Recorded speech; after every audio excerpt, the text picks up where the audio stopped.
Liberty Tamil நேயர்களுக்கு வணக்கம். நாம் தமிழர் கட்சியின் ஒருங்கிணைப்பாளரான சீமான் அவர்கள் ஈரோடு இடைத்தேர்தலின் பிரச்சாரத்திற்கு சென்றிருக்காங்க. அப்போது அங்க இருந்த ஈரோடு மக்கள் எல்லாரும் பெரியார் குறித்து விமர்சித்து பேசினதற்கான ஆதாரம் கேட்டிருக்காங்க. இதை பத்தி மக்கள் என்ன நினைக்கிறாங்கன்றதை கேட்டு தெரிஞ்சுக்கலாம் வாங்க. பெரியார் என்றவர் இப்போ அவரெல்லாம் மறைஞ்சு எத்தனையோ சில ஆண்டுகள் ஆயிடுச்சு. அவர் காலகட்டத்தில் பேசின பேச்சு, சொன்ன கருத்துக்கள் ரொம்ப சாதாரணமாக சொன்னால் தமிழ்நாட்டில் அவர் இல்லைன்னா விழிப்புணர்வே இருந்திருக்காது.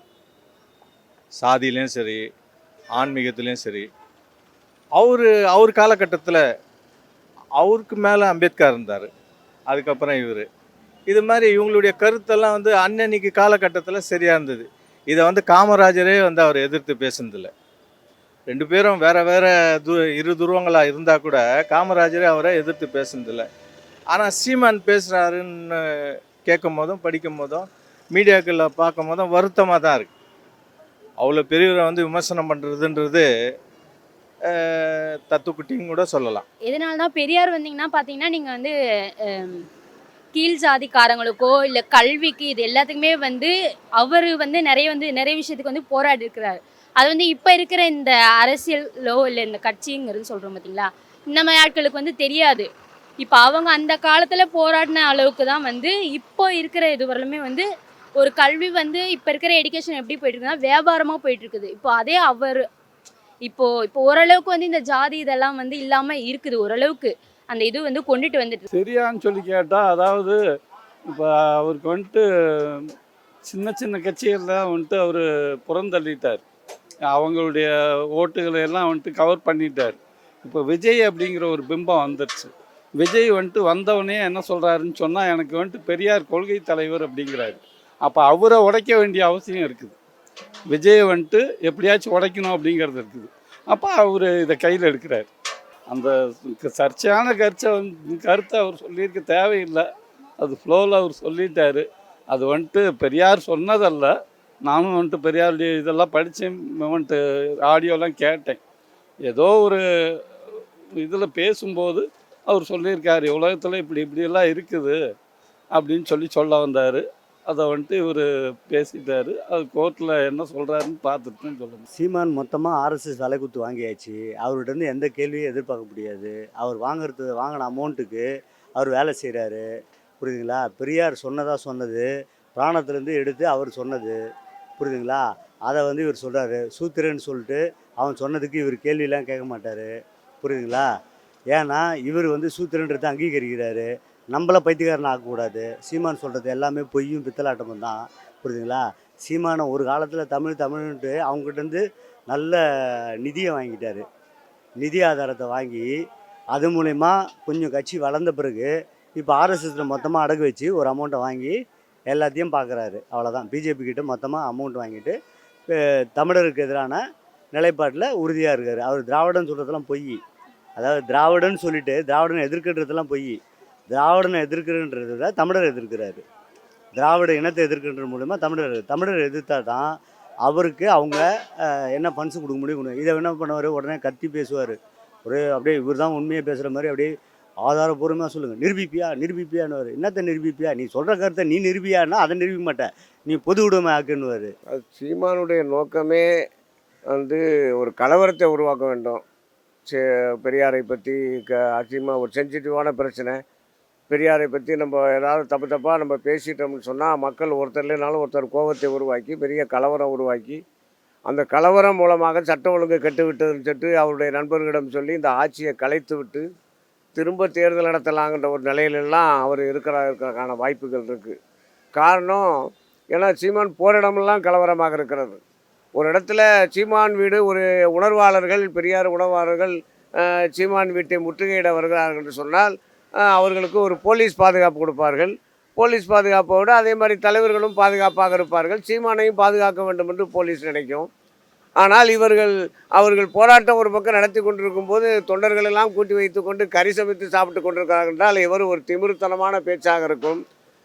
வீட்டில் ஒரு பக்கம் பிரியாணி வந்து கொண்டிருக்கிறது, ஒரு பக்கம் சாப்பாடு வந்து கொண்டிருக்கிறது, இன்னொரு பக்கம் டிஃபன்லாம் வந்து கொண்டிருக்கிறது. இப்படியெல்லாம் ஆட்களை அடைத்து வைத்து கொண்டு அந்த ஒரு கலவரத்தை பெரியார் உணர்வாளர்கள் ஒரு கல்லெடுத்தோ ஒரு ஏதோ ஒரு பிரச்சனை கிளப்பி விட்டார்கள் என்று சொன்னால் அதை காரணம் காட்டி மிகப்பெரிய ஒரு கலவரத்தை உருவாக்கி அந்த கலவரம் மூலமாக சட்ட ஒழுங்கு கெட்டுவிட்டது என்று மத்திய அரசுக்கும் கவர்னரிடையும் சொல்லலாம் என்று சீமான் நினைத்து கொண்டு இப்படி ஒரு கலவரங்களை உருவாக்கி கொண்டிருக்கிறார்.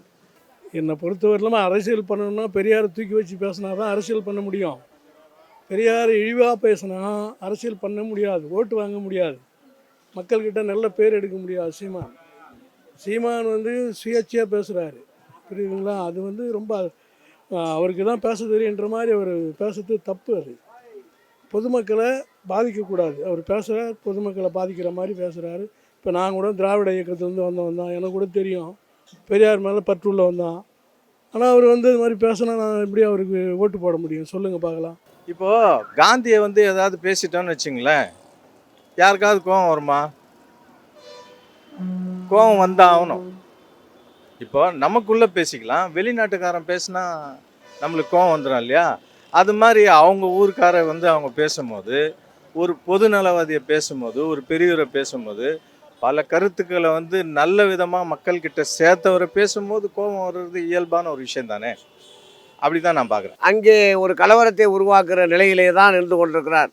ஒருவர் இல்லைனாலும் ஒருவர் யாராவது கேட்பார்கள், இதே மாதிரி பெரியாரை பற்றி ஒரு இழிவாக பேசுகிறீர்களே, பெரியார் 100 ஆண்டு காலம் நெருங்கி 90 92 வயது எழுதி அவர் வாழ்ந்து இந்த மக்களுக்காக அவர் நடக்காத ஊர், கால் தடம் படாத ஊர்கள் இல்லை, இதெல்லாம் பிரச்சாரம் செய்தார்.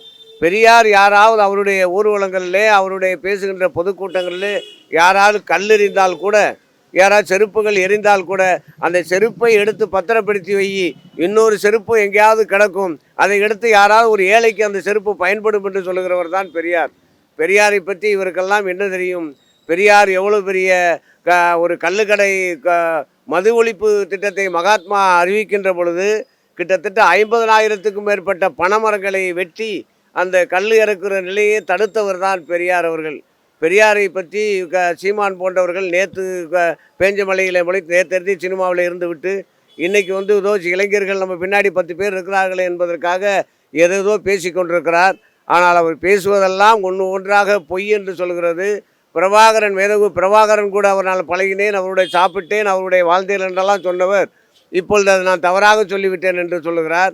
இப்படி இதையும் கூட நாளைக்கு பெரியாரை பற்றி நான் பேசுவதெல்லாம் தவறாக சொல்லிவிட்டேன், என்னை மன்னித்து விடுங்கள் என்று சொல்லலாம். ஆனால் அவருடைய நோக்கம் அதுவல்ல. திராவிட முன்னேற்ற கழகத்தினுடைய ஆட்சிக்கு ஒரு கெட்ட பெயரை உருவாக்கி, ஒரு கலவரத்தை உருவாக்கி இந்த ஆட்சியை கலைக்க வேண்டும் என்பதுதான். அவருக்கு யாரோ ஒரு இன்டிமேஷன் கொடுக்கிறார்களோ என்று தெரியவில்லை. பிஜேபியினுடைய ஆட்கள் கூட அவர் கூட தொடர்பில் இருந்து கொண்டிருக்கிறார்.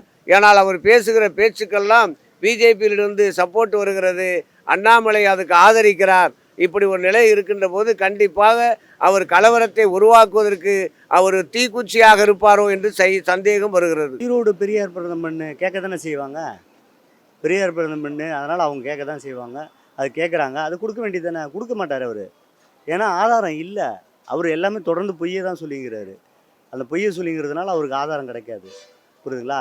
சீமான் ஒட்டுமொத்தமாக பிஜேபியின் கைக்கூலியாக வேலை செய்கிறாரு, புரியுதுங்களா? அதனால் அவருக்கு ஆதாரம்லாம் கிடைக்காது. அவர் தமிழர்னு சொல்லி வளர்ந்தார். அது திறன் நிதி சுழல் நிதின்னு வாங்கி இவர் சொகுசாக இருந்தாராச்சே, அப்படின்னா மக்களுக்கான எந்த போராட்டத்துலையும் இவர் கலந்துக்கல. இப்போ கூட நீங்கள் திராவிட முன்னேற்ற கழகத்துக்கு எதிர் ஒன்றும் பிரச்சனை இல்லை, கொள்கை ரீதியாக எதிர், கட்சியில் என்னென்ன செய்யலையோ அதை எதிர், ஆட்சியில் என்ன குறைகளோ அதை எதிர். நீ எடுத்தவொடனே பெரியாரை விமர்சிக்கிறது, பெரியார் விமர்சிக்கிறது மூலயமா திராவிடத்தை மொத்தமாக ஒழிக்க போகிறன்றது. அப்புறம் அது யாருக்கு எதிரானதுன்னா பார்ப்பனர்களுக்கு இவர் ஆதரவாக செயல்படுறான்ற ஒரு ஒட்டுமொத்த கருத்தும் வந்து உண்மையாயிடுச்சு. இப்போது ஒரு விஷயம் வந்து, இப்போ தங்கம் வந்து இன்றைக்கி ஏறக்குறைய 55,000 இருக்குது, அன்றைக்கி 60 ரூபா விற்றுருக்கு. 60 ரூபா விற்றுறதுக்கு ஆதாரம் இருக்குல்ல, நம்ம வீட்டில் இருக்கிற பெரியவங்களாம் வாங்கியிருக்காங்களே. இன்றைக்கி 55,000 ரூபா விற்கிறதுக்கும் ஆதாரம் இருக்குல்ல. அப்படி தான் கேட்டால் கொடுத்து தான் ஆகணும். விமர்சனன்றது நீ இப்போ யார் வேணாலும் விமர்சனம் பண்ண முடியாது. அப்படி பண்ணிட்டா கண்டிப்பாக நீங்கள் வந்து அதுக்கு ஆதாரம் கொடுத்து தான் ஆகணும். அவர் கொடியில் பிரபாகரனை கூட வச்சுருக்கார். பிரபாகரன்றவர் நம்ம தேசிய தலைவர் தான், ஸ்ரீலங்காவில் தேசிய தலைவர். அவர் வந்து நம்ம ஊரில் வந்து எவ்வளோ பேர் இருக்காங்க, எத்தனையோ தலைவர் இருக்காங்க, அவர் படத்தை வச்சுருக்காரு. இது ஒரு விதமான அரசியல் தான். இப்போ பெரியாரை பற்றி பேசி என்ன நடக்க போகுது? இன்றைக்கி விலைவாசி ஏதாவது குறைக்க முடியுமா? இல்லை அரசியலில் ஏதாவது மாற்றம் கொண்டு வர முடியுமா? சாமானிய மக்களுக்கு எங்களை போல அன்னடங்காட்சிங்களுக்கு ஏதாவது செய்ய முடியுமா? அவங்க ஒரு அரசியல் பண்ணுறதுக்காக செய்கிறாங்க, அவ்வளோதான். எதனாலலாம் இவர் அரசியல் வந்து நிரந்தரமாக பண்ணுறதுக்கு அவரால் முடியல. அதனால் எங்கேயோ பணம் வாங்கின்னு எஸ்கேப் ஆகிடலான்னு கடவுள் போடுறாரு பொழுது. அதனால தான் பெரியாரை பற்றி பேசுகிறார். புரியுதுங்களா? பெரியாரை பற்றி பேசினவங்க எல்லாமே காணாமல் போயிட்டாங்க. பெரியார் இயக்கத்துலேருந்து வந்தவங்க பெரியாரை வந்து பேசக்கூடாது. திராவிட இயக்கத்தில் வந்து ஐக்கியமானார் முதல்ல வந்து நம்ம சீமான். இப்போ வந்து பெரியாரே திருப்பி ரிவைஸ் பண்ணி பேசுகிறார். தப்பு இல்லைங்களா? தப்பாக நான் பார்க்குறேன். கண்டிப்பாக நியாயமானது. ஈரோடு மக்கள் வந்து நீ எதுக்காக பேசுனா என்ன, அவர் என்னத்துக்காக அவர் அப்படி பேசணும், அதுக்கு ஆதாரம் கொடுன்னு கேட்டாங்க இல்லைங்களா? அது என்ன தப்பு இருக்குது அவங்க கேட்டதில்? தடியடி எடுத்துக்கின்னு அவங்க வீட்டுக்கு அடிக்க போயிட்டாங்க எல்லாம் சீமானை. புரியுதுங்களா? அதுக்காக வந்து நாவடக்கத்தோடு பேசணும். இனிமேல் பெரியாரை பற்றி பேசக்கூடாது. நீ அரசியல் பேசுகிறியா, எதிர்கட்சியை பேசுகிறியா, ஆப்போசிட்டில் பேசுகிறியா, எப்படி வேணாலும் பேசிக்கோ. ஆனால் பெரியாரை பற்றி பேசக்கூடாது. கண்டிப்பாக அதை கூட கேட்டு சீமானை மறித்து அவரை தகராறு செய்கிறார்கள். நீங்கள் இந்த மாதிரி பெரியாரை நாங்கள் மதிக்கக்கூடிய ஒரு தலைவரை நீங்கள் இவ்வளவு கேவலமாக பேசுகிறீர்களே, எங்கே பேசினார், எந்த கூட்டத்தில் பேசினார், எந்த புக்கில் வந்திருக்கிறது, யார் எழுதியிருக்கிறார்கள் என்றெல்லாம் கேள்வி கேட்கத்தான் செய்வார்கள். ஆனால் இன்றைக்கி திராவிட முன்னேற்ற கழகத்தினுடைய ஆட்சி நடைபெறுகிறது. இந்த நேரத்தில் ஒரு கலவரங்களை நாம் உருவாக்கி விடக்கூடாது, நம்மளால் இந்த ஆட்சிக்கு ஒரு கெட்ட பேர் வந்து விடக்கூடாது என்று உணர்வாளர்கள் ரொம்ப அமைதியாக போய் கொண்டிருக்கிறார்கள். இவர் அமைதியாக போய் கொண்டிருப்பதை தனக்கு சாதகமாக சீமான் பயன்படுத்தி கொண்டு அங்கங்கே வாய் சவுடால் விட்டு கொண்டிருக்கிறாரோ என்று தான் நினைக்க தோன்றுகிறது. ஒரு நாள் ஒரு டவுட்ஃபுல்லாக இருந்தது, இன்றைக்கி உண்மையாக நிரூபிச்சிட்டாரு. அதனால் ஈரோடு மக்கள் கேள்வி கேட்குறாங்க, நீங்கள் ஆதாரத்தை கொடுங்கன்னு. ஆதாரம் கொடுக்க வேண்டியதானே? அவர் கொடுக்க மாட்டார், கடைசி வரைக்கும் கொடுக்க மாட்டார். இதுக்கு ஒரு பொய் சொல்லுவார். அதாவது திமுக காரங்களும் காங்கிரஸ்காரங்க மற்ற எதிர்கட்சிக்கெல்லாம் தூண்டுதல் பண்ணுறாங்க, அதனால் அவங்க எதிர்த்தாங்க, என்ன மக்கள் எதிர்க்கலை அப்படின்னுவார். எந்த மக்களும் இவர் அங்கீகரிக்க மாட்டாங்க, தமிழ்நாட்டில் அங்கீகரிக்க மாட்டாங்க. இனிமேல் இவர் ஓட்டு சதவீதம் குறையும். அதுக்கு தான் பிஜேபி மறைமுகமாக இவருக்கு உதவி பண்ணுது. தேர்தலில் நிற்காமல் ஓட்டு பிரியாமல் இவரை கொஞ்சம் வளர்த்து விட்டு அவங்க பேசுறதுக்கு தயங்குறதெல்லாம் இவரை வச்சு பேசணும்னு பார்க்குறாங்க. இப்போவுமே அதுதானே பண்ணுவாங்க. இவங்க ஒட்டுமொத்தமாக நம்ம ஆளுங்களை வச்சு நம்ம கண்ணை குத்தத்துக்கு பார்ப்பாங்க. அதுதான் அவங்களுடைய ஐடியாலஜி. அதை தான் இப்போ பண்ணுறாங்க. புரியுதுங்களா?